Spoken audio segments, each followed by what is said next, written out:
Moving on to the Minnesota Timberwolves. Once again, not a whole lot going on with these next couple of teams. Minnesota Timberwolves, I gave a C because they haven't really done anything. Congrats. You signed Luke Garza to a 2-year minimum deal.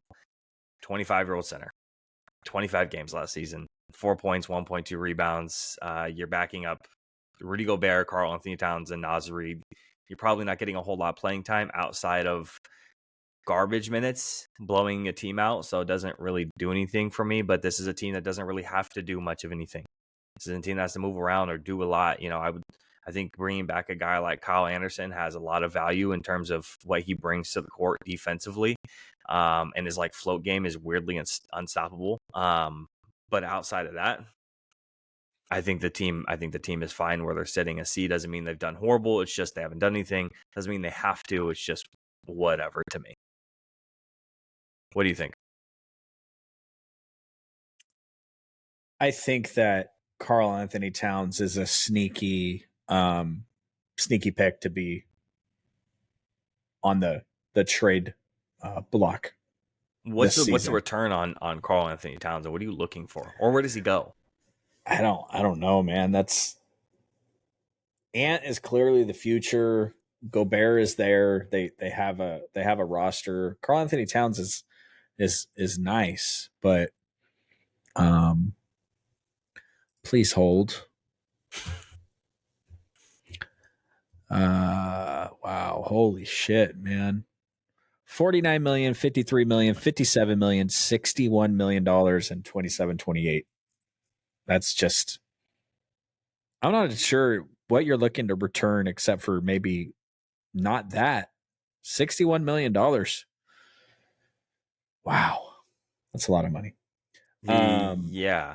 To be able to get off that contract and bring in a player that does a lot of the same things. Now he stepped up towards the end of the season last year, and he quieted some people with the way he played in the playoffs. But the start of the season is going to be big for them because they jumped out last year. Defensively, they were fantastic. We talked about it for weeks and weeks and weeks.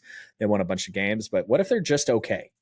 What if they're middling to start the season here? I think that team might hit the panic button fairly quickly. Especially with Cat, the struggles in the playoffs was hard to watch and super frustrating. Real quick, give me a deal or no deal on this real quick, okay? I have a 3-team trade for you. This is Atlanta, Minnesota, and Utah. Atlanta receives Karl Anthony Towns and Walker Kessler. Minnesota receives Lauri Markkanen and DeAndre Hunter.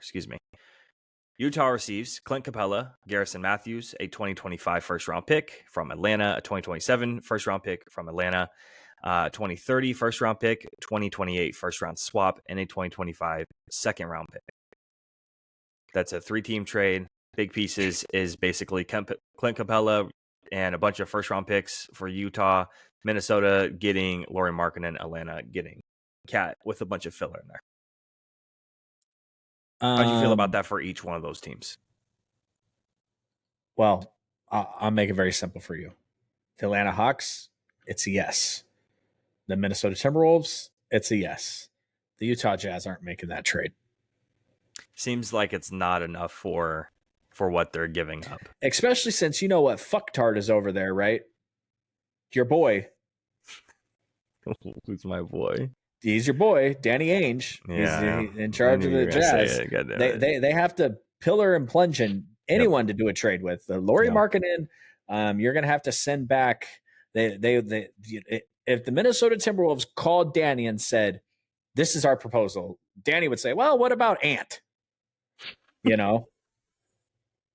And also, you got to take John Collins also. It's just Danny's notoriously hard to work with. That's why the Celtics for years and years were, they're in on this. They're in on this. We got 700 million picks. They never do shit because Danny sucks. No, nothing ever worked out. So then the question is for you, is Lauri Markkanen better or worse than Mikal Bridges? Better. Yeah, and so all you're getting is Clint Capella and 3 first-round picks, a pick swap, and a second-round pick, which is you're missing a first-round pick basically for what Mikal went for.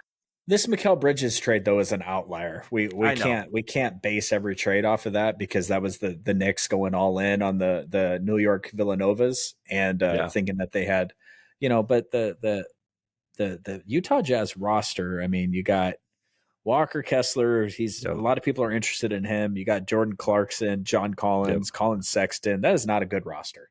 No. John Collins is, he had a future at some point, but it's no longer what we thought it was going to be. So, And then Ant put him in a coffin.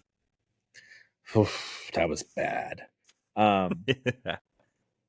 There's a ton of Laurie smoke, but I just don't believe it'll happen because Danny's going to want to absolutely fleece whoever he does a deal with. And this is not, Laurie is nice. I love him as a player. I'd love for the Kings to get him. I wanted the Kings in on him before he burst on the scenes, like took the next level last year. But here's the thing. Do that whole trade that you just mentioned and just make it Brandon Ingram instead. Just take the Utah Jazz out of it. Put the Pelicans in it, and you can get Brandon Ingram from so much cheaper because the Pelicans are building their team away from Brandon Ingram, whereas with the Jazz, Laurie is still the superstar centerpiece of that team. Yep. So